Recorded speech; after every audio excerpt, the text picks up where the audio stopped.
Now, a group of parents at St. George's Girls Secondary School in Nairobi have raised the alarm about extremities they accuse the school of undertaking, including a drug search that reportedly violated some of their daughters. The girls narrated to their parents how, in the wake of the Utumishi girls' tragedy, police officers were deployed to the school where the girls were subjected to disturbing body examinations. NTV senior reporter Ngina Kirori has more.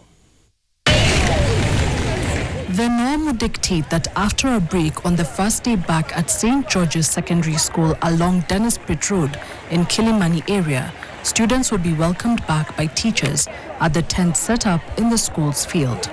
However, this Monday's reopening is fraught with tension and an unusual routine by the school. There's a teacher normally at the tent, one teacher who checks homework.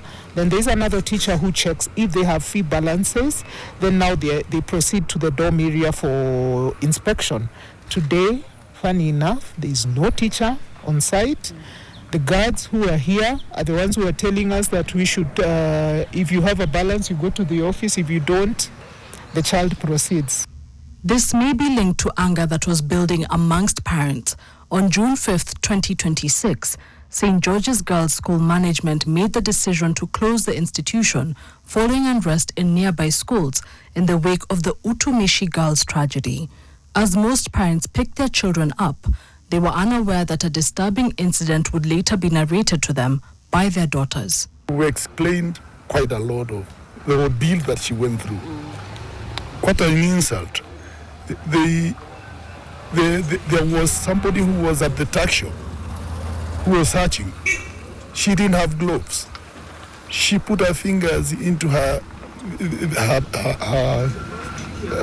private parts. NTV observed heavy police presence at the school, including officers in police uniform and others in military fatigue.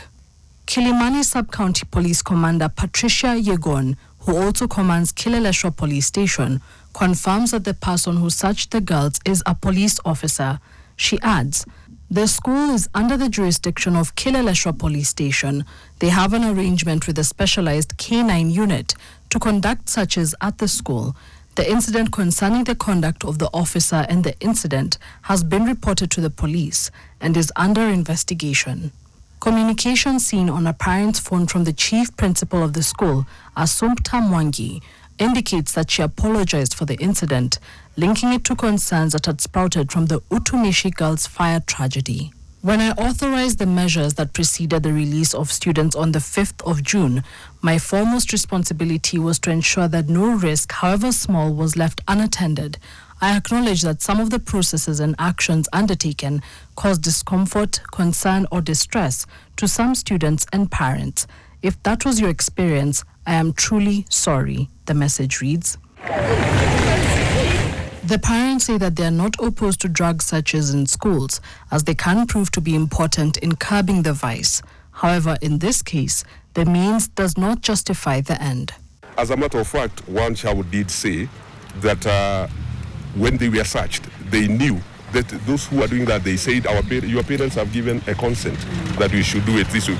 And for sure, we never did that. But actually, their guidelines or their standard operating procedure in doing anything, especially that the school lies within the jurisdiction of Kenya, and Kenya has laws.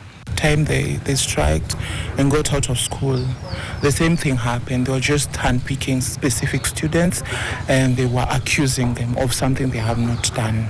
This is not the first time that controversy has marred St. George's Girls Secondary School. In September 2025, approximately 1,800 students at the institution staged a protest after one of them reportedly suffered a jaw injury from a teacher who had resorted to corporal punishment.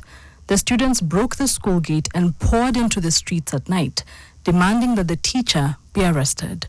The school was then closed indefinitely before being reopened later.